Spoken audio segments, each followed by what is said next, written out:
All right. Let's see.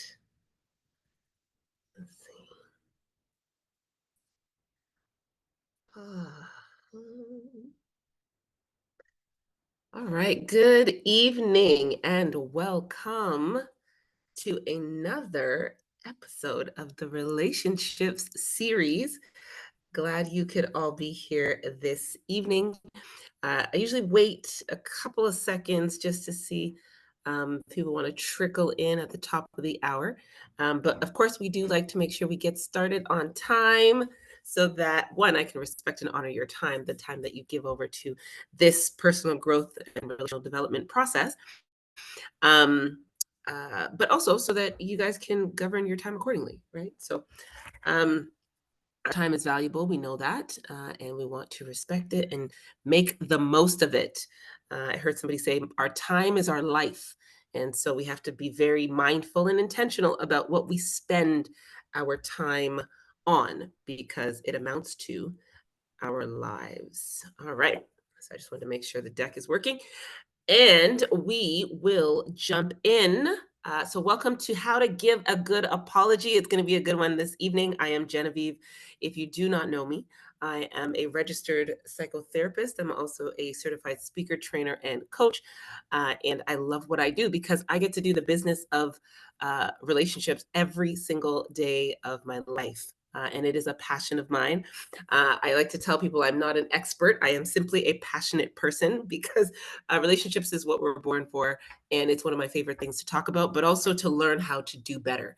I'm sure we've all had jacked up relationships in our lives, and we also have had great relationships in our lives. Well, I hope and pray that we've all had experience with great relationships, but um, knowing that or having had those experiences, we can probably get to the point where we can conclude that great relationships make our lives better, and hard relationships take something away from our lives. They drain us, exhaust us, keep us down in the dumps, and so on. It just takes so much. So why not learn how to do relationships the best way possible?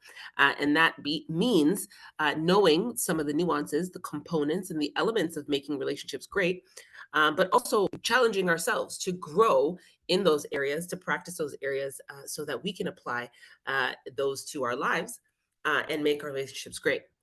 So one such area is how to give a good apology. It's such an interesting space. So we'll get a chance to talk about that today. Um, if you are new, please throw your name in the chat, and then if you're not, if you don't feel comfortable, that's okay too. And again, you can feel free to uh, throw your comments in the chat, or you can raise your hand and unmute and talk if you'd like. It is a conversation. I do like to ground our conversations in a frame. So we do have definitions and statistics and all the things. So we get a chance to learn as well as have conversation. So sit back, relax, or jump in and ask your questions, and then we'll see what comes up. I also do like to share that where I developed my passion for relationships. So I like to share that I grew up in a pretty interesting environment, different cultures, and coming together, and I saw a lot of bad relationships, if I can say it like that, and I realized that it didn't have to be that way. I was like, there has to be something that we can do to improve our relationships. And that was probably in my mid teens. And that's when I really started fostering this passion and beginning to read and research and learn and practice and grow myself in this area. So I'm also a work in progress and I'm learning every day. And every time I get to come and do these conversations and talk with people, um, I learn more. I learn more about how to do relationships well, and it serves my life. Like I'm so edified. I'm by all means like not even close to an expert, but it is a passion, and I do know that it's possible to improve our relationships, to improve ourselves in our relationships, and then also to um, model for others how to do relationships well with us. So I'm a living witness. I'm doing the work and I'm continuing to do the work with us all. So here we go. All right. So our overview today, pretty similar to in the past. We'll go through some definitions. We'll talk about some myths of the how to give a good apology. We'll look at the brain because the brain is impacted by apologies. We'll look at some quotes, some fun ones, some statistics about the apology. We'll look at the formula for how to give a good apology. We call that the art part, right? And then we'll look at a challenge, which I always challenge you every week to something. We'll look at what's coming up next, and then I'll answer any questions, or we can ask each other questions, or I'll ask you some questions, and we'll have a time to chat. Um, all right. So I also encourage open sharing. Again, it is a mindful space, so be sure to jump in should you wish to do so. Okay, so this is for you if one, you find it hard to apologize and you're not sure why. Sometimes we get stuck in the space where we know we've hurt someone, or we know someone is expecting or asking for an apology, um, but we just can't for some reason. I get it. We can say words, but there's something on the inside that keeps us sort of rooted and grounded in whatever decision we've made, and we won't offer it. So if you find it hard to apologize and you don't know why, or you're not sure why, this is for you. If you want to learn how to apologize, this is for you, and we'll be going through that. If you want to coach others to apologize, and that's mostly for the people in our lives that we love and care about. Because if we all cultivate this ability to give and receive an apology or amends, then it makes for healthier relationship if we do it well. Okay. So it's not about the words, it's about more about the meaning and the spirit. And then, of course, if you want better relationships, this will this will definitely be helpful for you. So welcome if this is you, and if this is not you, well, I'm sure you'll find something edifying out of this, anyways. All right, apology. Let's start with a definition. Basic definition: a regretful acknowledgement of an offense, a mistake, or a wrong, with implied admission of guilt or fault, and with or without reference to mitigating or extenuating circumstances. That's a lot of words. What does it mean? It means that you stand in acknowledgement that you have done something to hurt somebody else, period, and you apologize for it. I noted here it frees the hurt person from the anger, bitterness, and pain, and it validates the reality by affirming that their feelings make sense. And so if someone says, hey, you hurt me, or something that you said or that you did offended me, your position, if you are going to err on the side of an apology, will be to acknowledge that, will be to validate the other person's feelings, will be to admit that that you actually did do or say whatever they were offended by. So it doesn't necessarily mean that you intended to, and we'll go through some myths in a second. But it means that you acknowledge that what they're saying is real for them, and that's pretty much it. And so it helps to resolve that other person's intense feelings, and it obviously validates their reality and affirms them. And that's really the premise of relationship, right? What are we doing in relationship with other people? What's the point, right? Is it not to create connection, to be connected, to feel and offer a sense of safety and support and so on. And so that part of that requires for us to validate and to affirm others, and for us to receive validation and affirmation as well. So that's a basic definition. That's what we're that's what we're building on today. And I would like to make the distinction between the words and the action. So an apology is actually it's a behavior, it's an action. It's not I'm sorry, right? And I know we sometimes use it flippantly, right? Well, I apologized. I said sorry. But we want to ground ourselves in the acknowledgement part. And then of course we want to ground ourselves in the action behind that. And so it's less about saying the words, more about the spirit and the action of making amends, reconnecting with someone that we have hurt or offended. Okay. All right.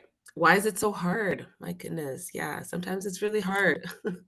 And maybe I'll ask you guys if it's hard for you. I don't know if it's hard for you. I know that for me, it has been hard in the past to give apology. And well, I mean, now I probably, at the time, I wouldn't know what um, what was hard about it, but now I can look back and say, okay, I know what I was going through, some of what I was feeling in the moment.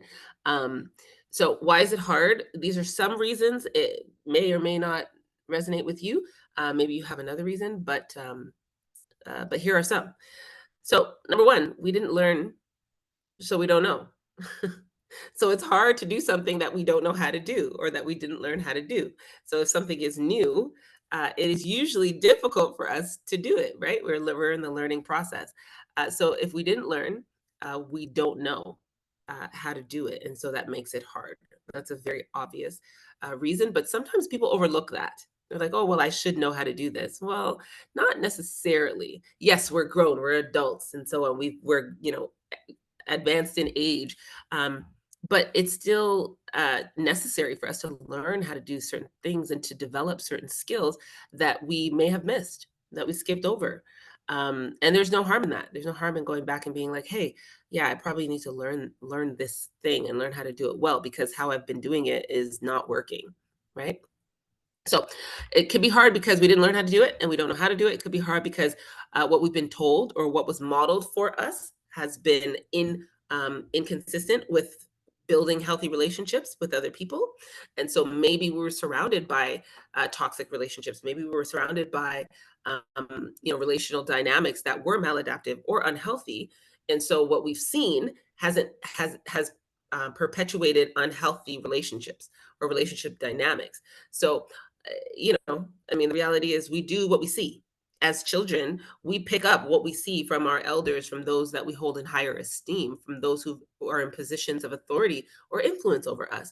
So sometimes we're told, hey, um, you're I don't know, you might have hit your sister or something, and you're told, say sorry. And that's it. Oh, you said sorry, and then you both go play, right? So what you've been told is a sorry is enough, or what was modeled for you, may have been maybe may have been something different. Maybe you didn't ever hear your parents say I'm sorry, or maybe you were raised by your grandmother and grandfather, or maybe you were raised in a single parent home, or maybe your parents never said sorry to you. Maybe there was just never an apology, right? There wasn't a culture of that. So what was modeled for you and what you've been told has been inconsistent with building healthy relationships. So it would be hard for you then to apologize. And then another reason why it's hard is what we think an apology means. And we're going to talk about some myths in a moment.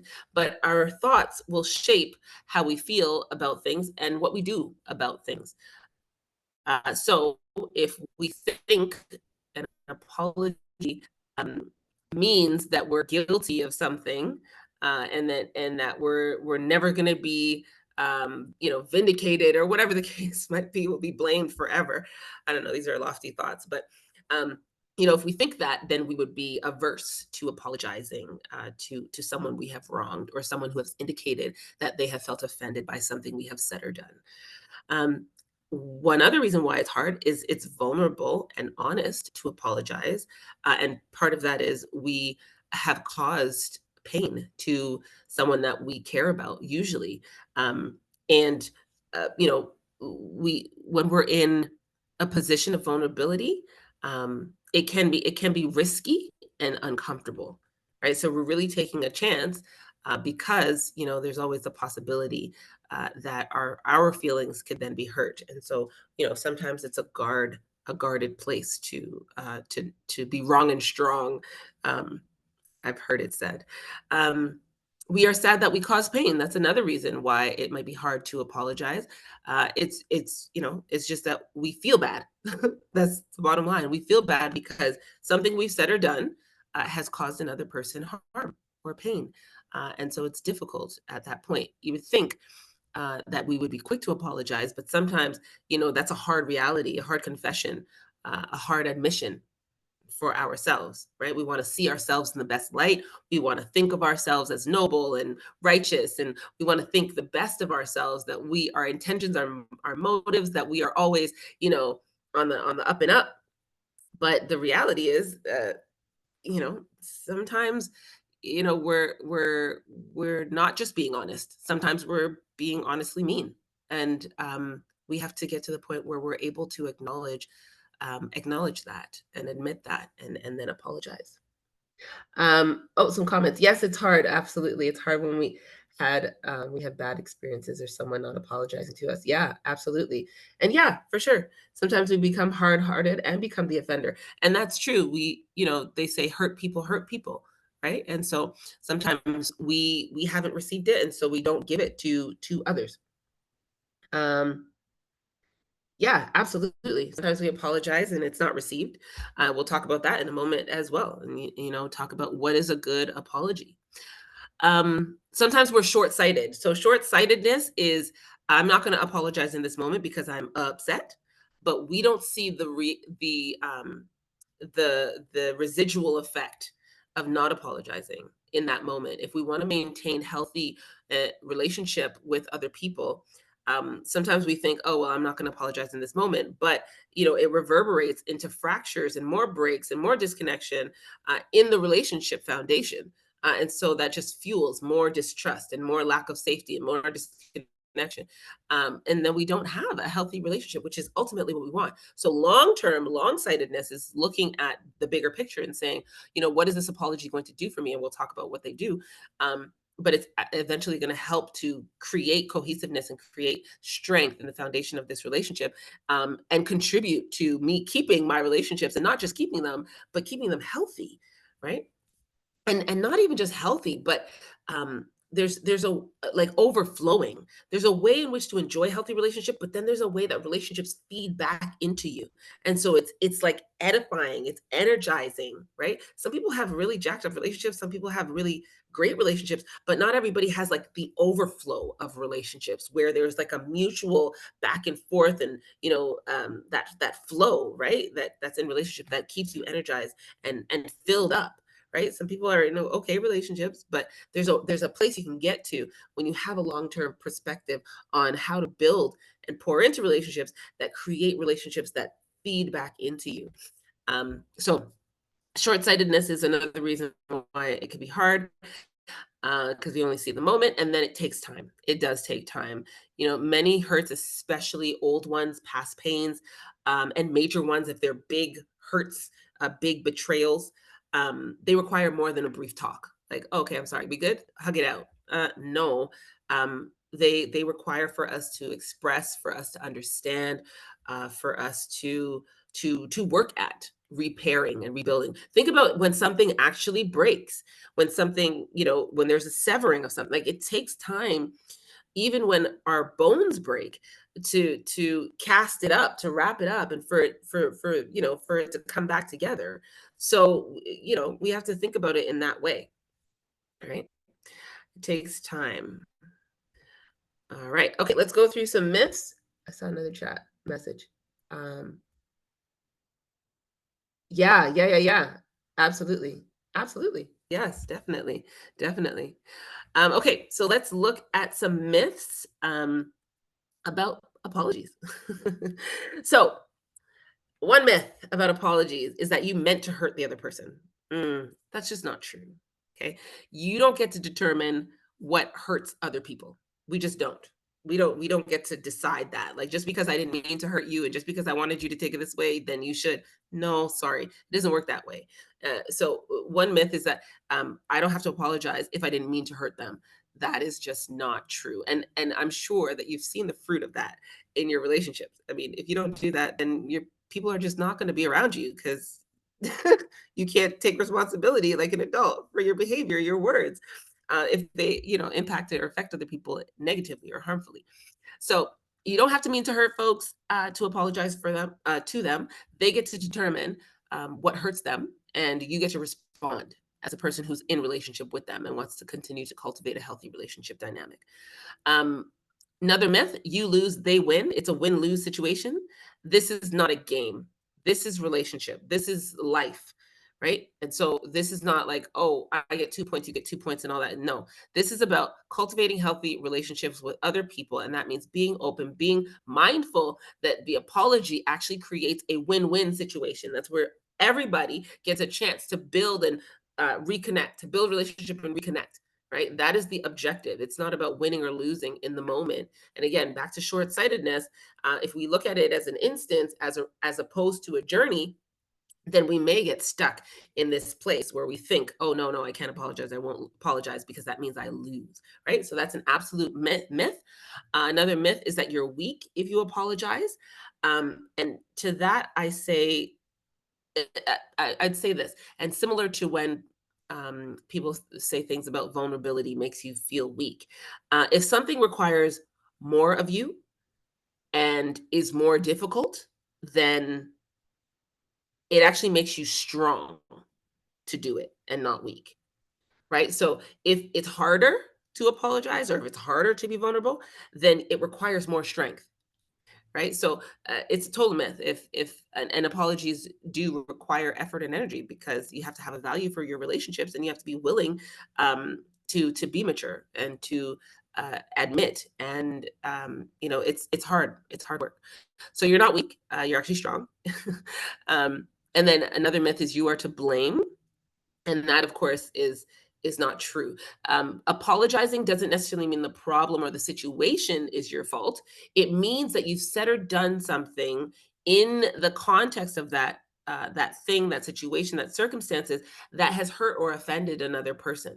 And so if you're arguing about um, you know I don't know, whatever people argue about these days, if you're arguing about something and you both have different opinions and you disagree, um, but you use, say, insults, you start name calling, and the person says, well, hold on, wait a minute here, I don't appreciate you calling me names. And then you say, well, you feel blamed in that situation. It's not about the circumstance itself, right? It's about how you're going about the discussion or the conversation, right? So nobody's blaming you for the situation. It's about taking responsibility and acknowledging, how you're going about having the conversation. Another myth is you are guaranteed forgiveness if you apologize, and that again is not true. Your apology is an admission. It is not a request. Okay, it's not a request for them to forgive you. It's just an admission of your wrongdoing or whatever you've said that has been hurtful or offensive. It does make forgiveness more likely, actually. But we need to calm down. It doesn't happen right away. We can't just demand, like, it's like you punch somebody in the face and then you're like, oh, I'm sorry, my apologies, and then give me a hug. Like, no, get away from me. Like, I need some time to get over that hurt, and that's pretty extreme. But emotional hurt is similar in that way. We need time, so don't apologize and then just, hey, I want you to forgive me right away, right? So it doesn't guarantee forgiveness, but it does make it more likely. And then myths are, it's in the past. Like if something is done, if you do something or say something, and somebody comes to you a day later, a week later, and say, "Hey, we were at work meeting and you really cut me off, or you stole my idea, and that really hurt." Well, it's in the past. No, it's not in the past. It's in the present. That's why you're having the conversation, right? So it's not in the past. Don't minimize and deflect the fact that you have a looming feeling that the person has been carrying, and they come back to you. It means it's in the present, and so you have to deal with it, right? Take the hint, or just join us in reality here. And again, this whole denial thing, it's definitely a part of this whole process, but this is why we get to learn. The more we learn and prepare, is the better we are. And then myths, I'm sorry is enough. And I'm sorry meaning the words I'm sorry. So I'm sorry, the words are not enough. I'm sorry, the spirit is certainly enough. And so, when we say the words I'm sorry, with sincerity, and we acknowledge what we've done, and we have a plan to make sure we don't do it again, and we let that person know that we care about them. And I'm talking about the art part prematurely, but anyway, that's a myth. I'm sorry is enough. That's a myth. I'm sorry is not enough. Okay, so um, we have to do more than that, and we'll talk about that in a moment. All right, so the brain, what happens to the brain when we apologize or fail to do so? for the hearer and the speaker, and we'll talk about the speaker in a moment. But data shows that receiving an apology leads to increased activity in our frontal lobes, our temporal lobes, our parietal lobes, all of our brain. But the main point that I want to make is that it triggers and highlights our empathy, our empathy, our capacity to be empathic. And so empathy is usually defined as the ability to share um, like the feelings of another person, to put ourselves in other people's shoes and to experience what they might be experiencing on a very real level. So not that I know exactly what it feels like in this moment to um have lost a child, let's say, right? Because maybe I haven't lost a child, but I have lost something.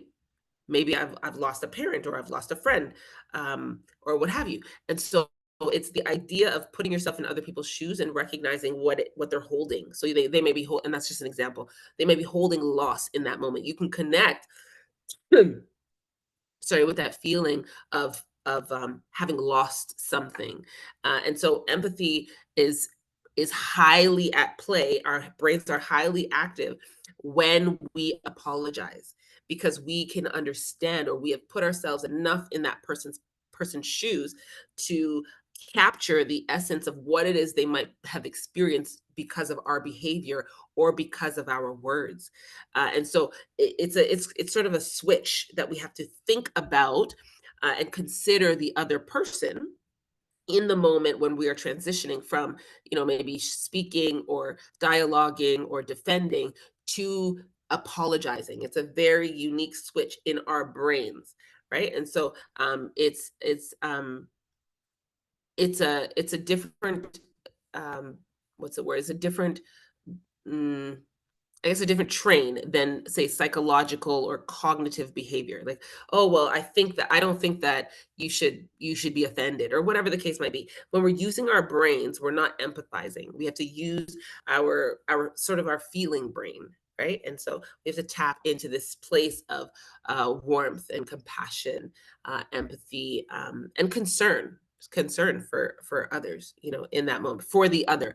And that is despite the fact that we may have been offended, or that we don't like the fact that we're being called out on our stuff. Um, or even that it's interrupting the conversation and we're not getting to the point, right? And so we have to call ourselves out of that sort of psychological space into an empathic space, into a feeling space. Okay, let me look at this. Okay, I love this quote. One of the most beautiful forms of human interactions is reconciliation. And reconciliation happens when we decide to apologize or make amends. There's nothing like hearing, hey, our connection is important to me. I value our relationship. You're important to me. I care about you.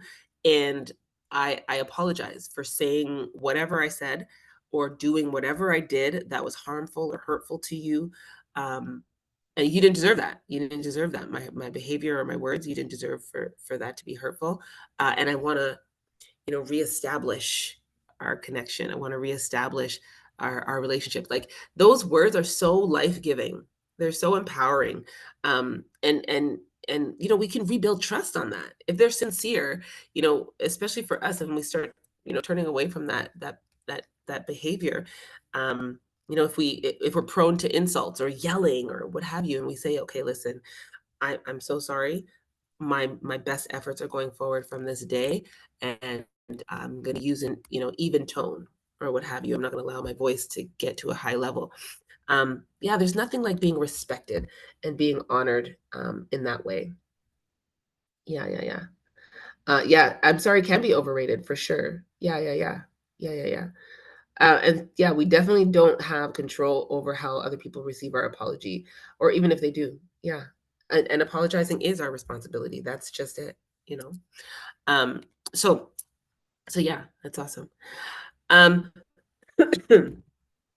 I love this little little, I don't know, picture here, right?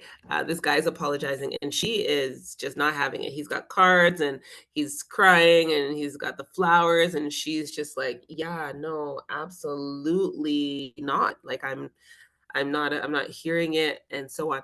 Um, and so here, this is interesting because it's more of a plea. It's a plea to do for her to do something, as opposed to a responsibility for him to do something.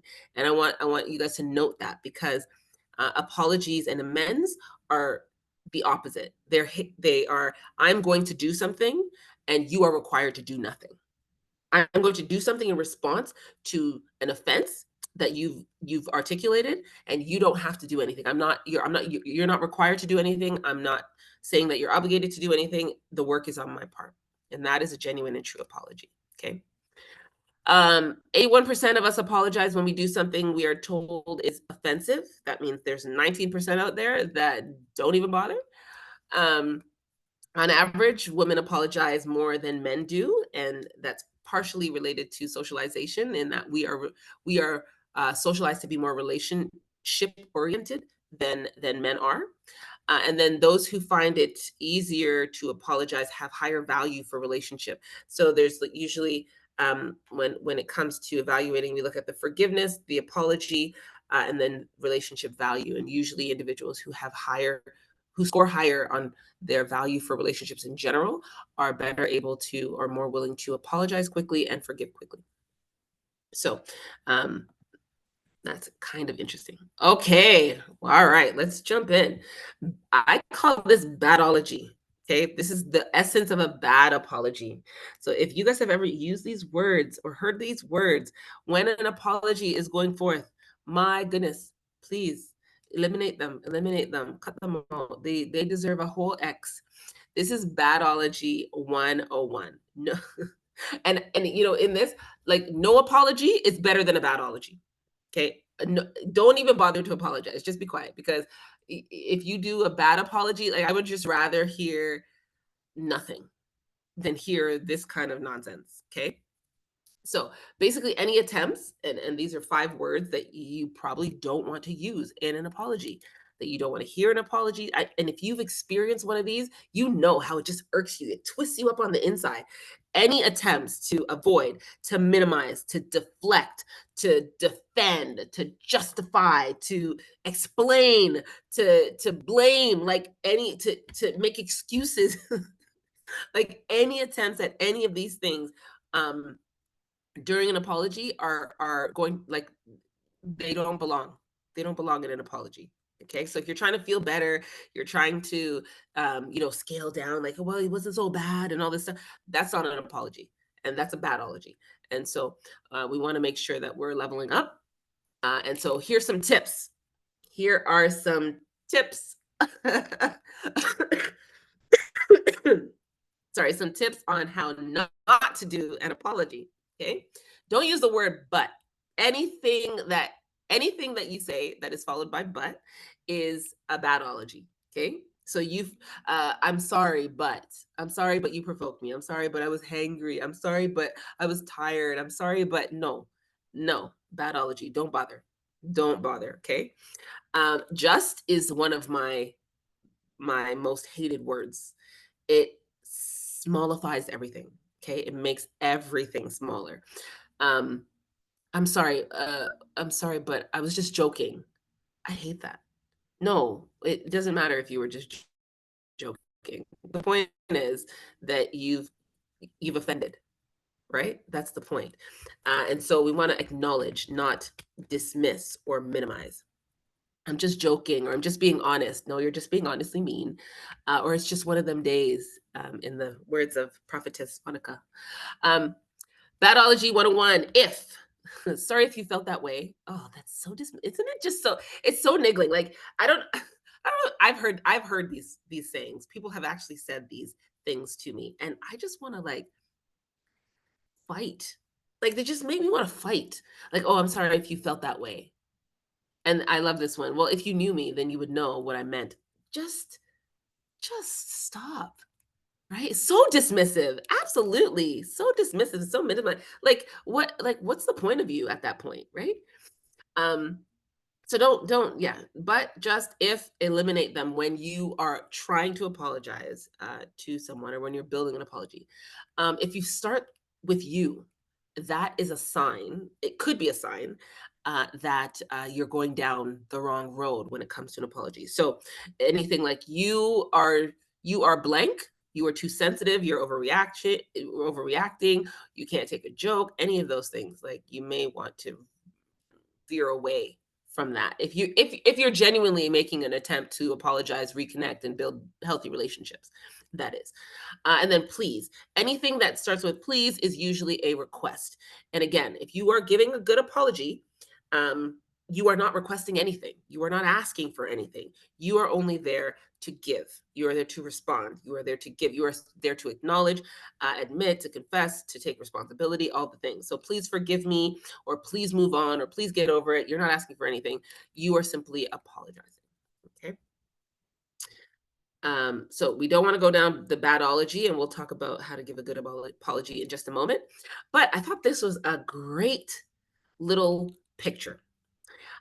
So say yes and apologize was the advice, but they make this distinction here. I'm sorry I hurt your feelings, right? When you're 8 years old. So the first picture is I'm sorry I hurt your feelings when we're young, when we're children. And then when we grow up, we've gone through puberty. This guy has facial hair now. Instead of recognizing that this person is hurt, he goes into, well, I didn't mean to hurt her feelings, and she's so sensitive, and I'm a good person, and this isn't my fault, and I'm not responsible for her feelings, and so on. Sweetheart, come on, let's be real. If you are out here saying things and doing things that you know are going to hurt the other person, or you're in relationship with the other person and you guys have already negotiated your expectations about how you're going to treat one another, and you fall short of that, then all of the things that you're thinking all of the things that you're thinking outside of I'm sorry are invalid, right? And so I found this hilarious because a lot of the times we say things like, oh, stop acting like a child. And I found this funny because as children, we actually move more quickly into acknowledging our wrongs and into apologizing to other people. And so and I heard this the other day, it was a couple, and he wouldn't apologize, or he was having difficulty apologizing, and she was like, "Well, he's acting like a child," and I thought, but children give apologies. It's a it's adults that have issues. Like it's we have problems. And I don't know what it is. For some reason, like we switch it up at some point and we just can't give an apology. But anyway, and we think too much about it. I thought this was interesting. Okay. So what it does, what an apology does, we'll talk about this, the payoff, the art, and then we will open up the floor today. So what it does, restore. So restore. This is the formula for the relationship. Okay, so it restores our relationships.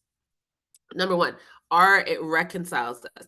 It restores harmony and friendly relations between the two individuals or the two parties or institutions.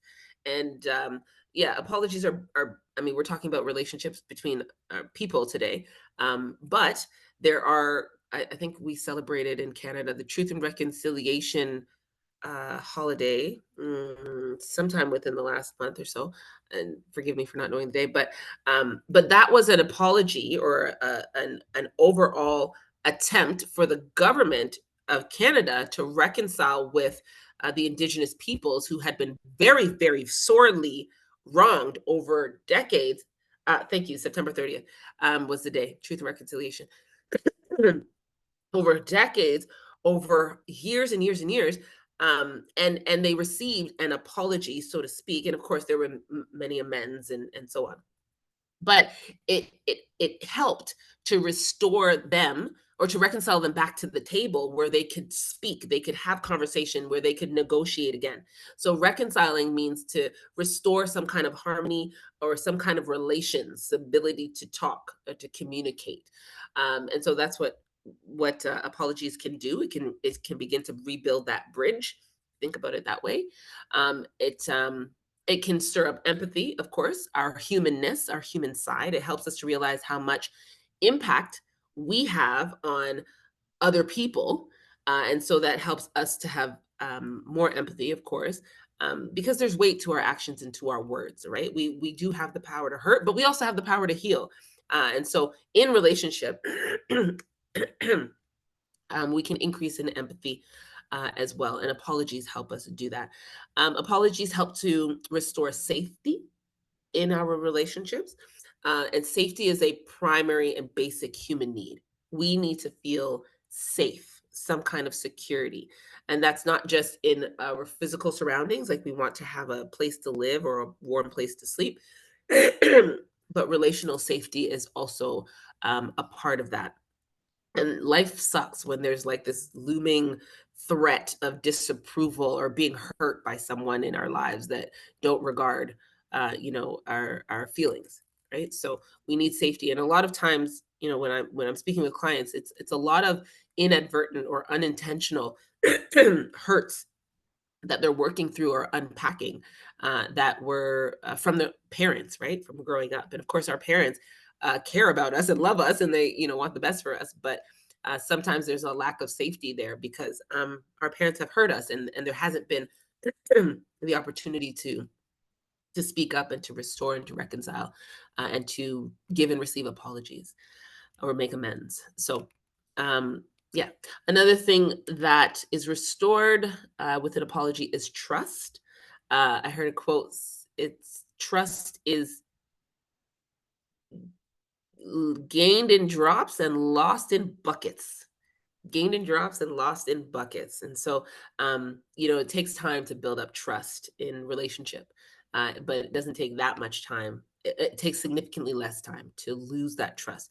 But apologies can help to begin to restore that trust bucket, so to speak. And again, trust is a foundational building block of any relationship. And so if you don't have trust, I think it was a few weeks ago we did the elements of relationship DNA, and we have the elements, and trust is one of the foundational and fundamental building blocks of relationship. We can't start building without it. And smart people don't build their houses on sand, right? Because we know the sand is not going to withstand the growth of or the growth or the weight of that structure. So relationships are very much like that. The deeper you dig and the more solid the foundation is, the stronger and the higher and the deeper and the more healthy you can build that relationship. All right. Apologies also restore openness, right? Our capacity to open up, to be vulnerable, to be transparent and authentic.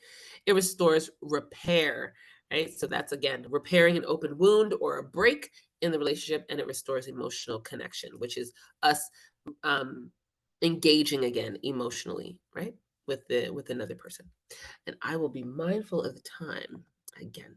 All right, the payoff, and this is specifically for the person that's apologizing.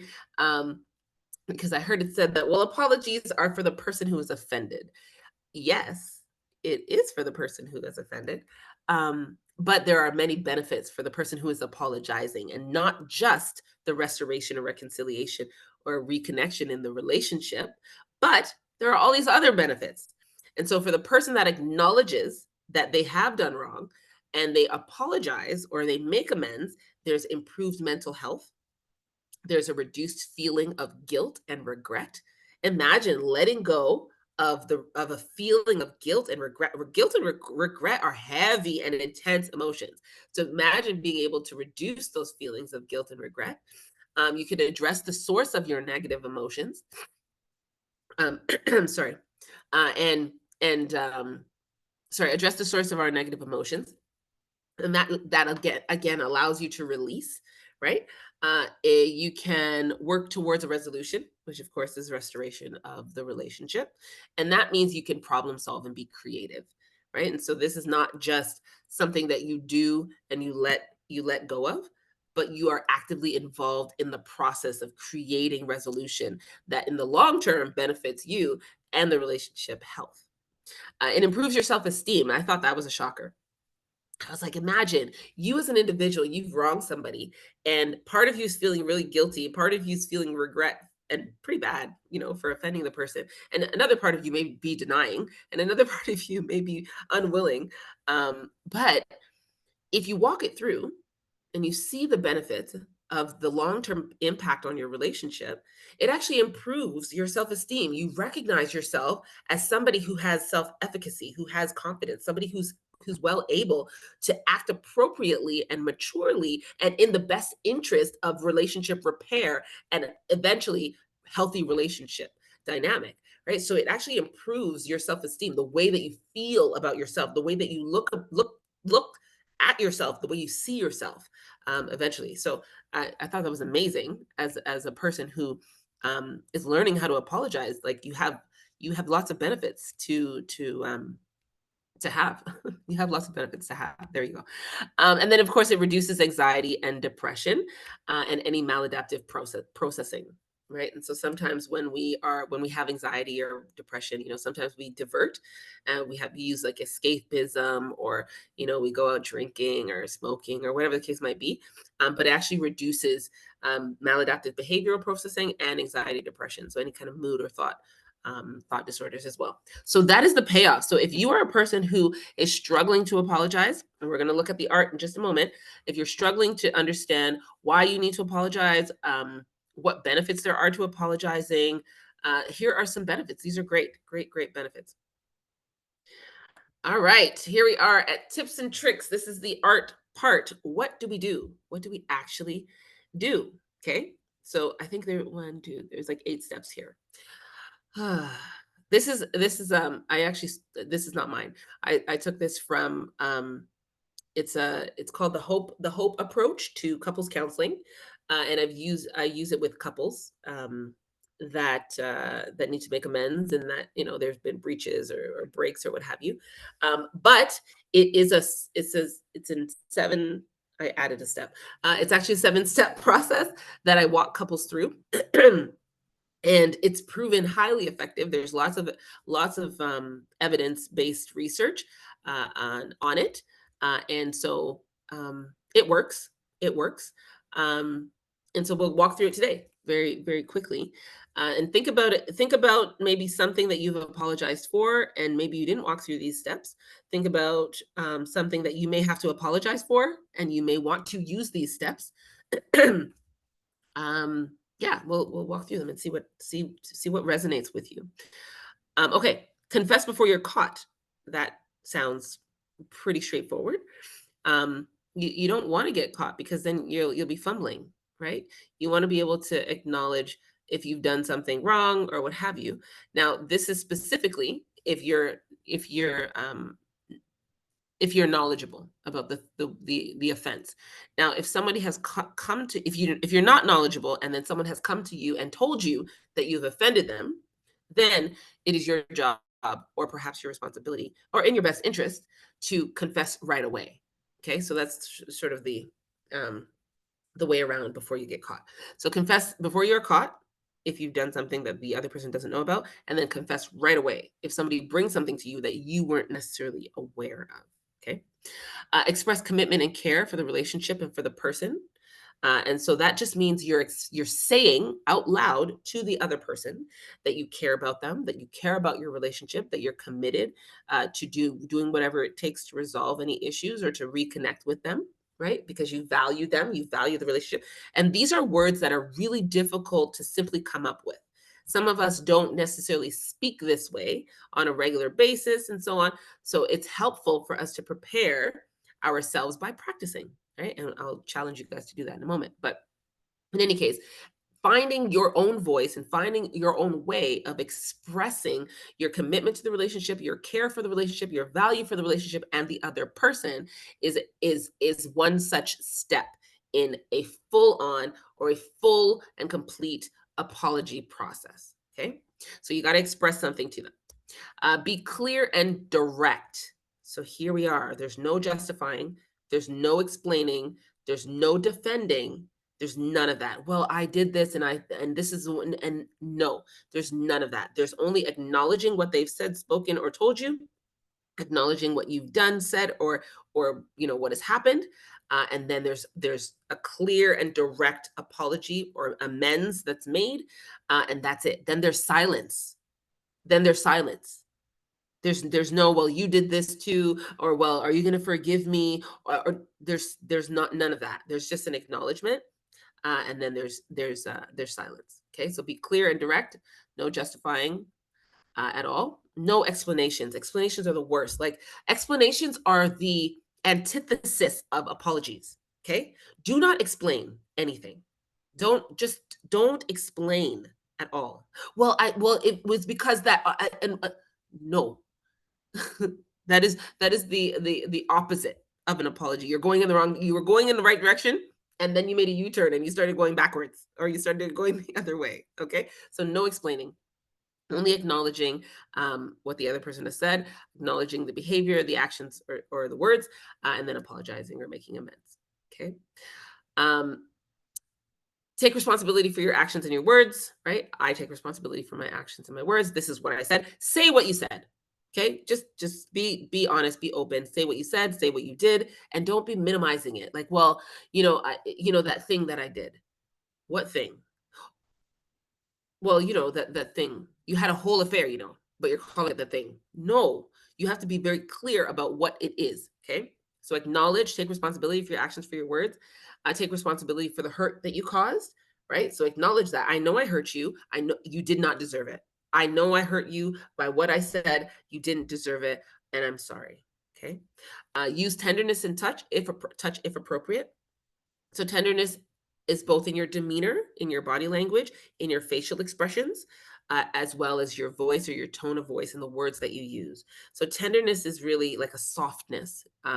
Dr. John Gottman would call it like the soft startup, right? So be aware of your tone, be aware of your emotions, right? Be aware of the volume of your voice. um, be aware of your facial expressions, what your eyes are doing. Be aware of your body language. Be aware, right? So you want to err or lean into tenderness when you're apologizing, and then of course touch. If you are in close relationship with that person, you can use touch. A touch on the shoulder, a touch on the arm, or a touch if they're receptive to that. Touch is actually very effective when it comes to couples. So again, I'm adapting this from couples counseling. So, but it may not be appropriate if it's like if you're a coach, or you're a teacher, or it may be a client or something. So use your discretion and wisdom. Do something to show your change. So repent. Turn away from whatever the behavior is. If you were yelling or insulting, well, stop doing that. Don't do it anymore. Okay.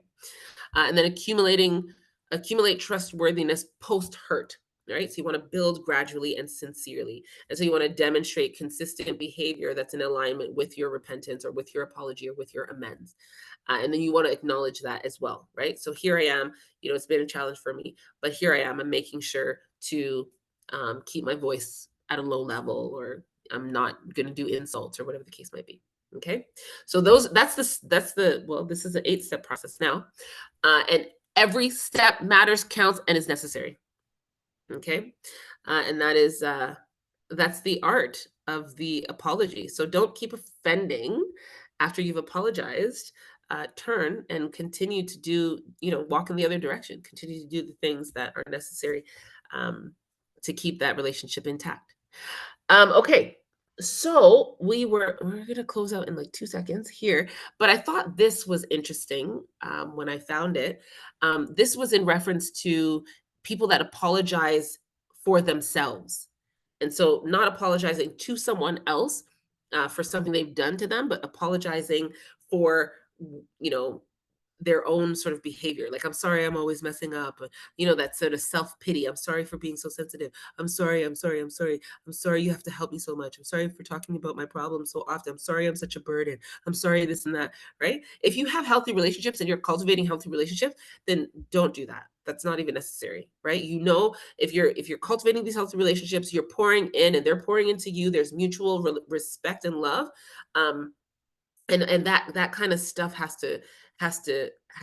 it doesn't fit well, right, in cultivation of healthy relationships. And so I love this because it said, stop apologizing, start thanking, right? And so that has a great place. Gratitude, high vibration living, high vibration friendships, high vibration relationships have a lot of gratitude in them, have a lot of love, a lot of gratitude, right? And so thank you. Thank you for waiting for me. Thank you for being accepting of me. Thank you for being patient with me. Thank you, right? You want to be grateful for the people in your lives, and the relationships that you're building with them, right? And all these things. Thank you for listening to me. Thank you for being so loving, and so on. So I love that. And I wanted to throw that in at the end. Again, my personal challenge to you is to act, apply what something you've learned, change something about yourself, and teach somebody something that you've heard here today. Throw your what are they called? Your takeaways. Throw your takeaways in the chat, and let me know what you guys are taking from our talk today. Um, and then I had a last little challenge that said script it. So if you want to or need to apologize, sometimes writing words down and saying them out loud and just repeating them is helpful, because sometimes we're not really good at expressing ourselves, and it could sound like mechanical or insincere. So scripting, apologies or words that you could potentially use in an apology would be also very helpful. So if you journal, maybe try scripting. But that's my challenge to you this week. Download the Mentiverse app, of course, for the replays at the end of season 2. And if you are wanting to go to the next level, we're on a whole like conflict resolution, relationship building journey here. The next level after we apologize is to talk about what it looks like to forgive, to receive an apology if you're on that receiving end, and what forgiveness can look like for the relationship and rebuilding. All right, what are we taking away? Justifying your offending action or inaction is not necessary. Just apologize and let the chips fall where they may. Absolutely. Absolutely. So yeah, we are good to go for today. Any questions or thoughts about where you guys want to go? The brain image. Okay. Yeah, where you guys want to sort of take this. If you guys have any questions or feedback, I'm going to stop the recording and you guys can throw in your comments. I don't know if do you guys find it hard to apologize? I'm assuming that not, but I could be wrong. All right. Oh, sorry, there's my email address and so on. If you guys have any feedback, you can always send it there. I've gotten lots of suggestions for future episodes, and season 3 is already complete. So there's a lot of good things coming down the pipeline. So we're excited about that for season 3 that's starting in January 2024. I can't even believe that it's the end of the almost the end of the year already. But yeah, that's real. That's real. All right. So let me see if I can. Okay, let me stop sharing here. Great. Awesome. Think before I speak. Oh, wait for your emotions to calm down before you speak. Yeah, absolutely. That's emotional regulation 101. Can we stop this recording? Let me just stop this real quick.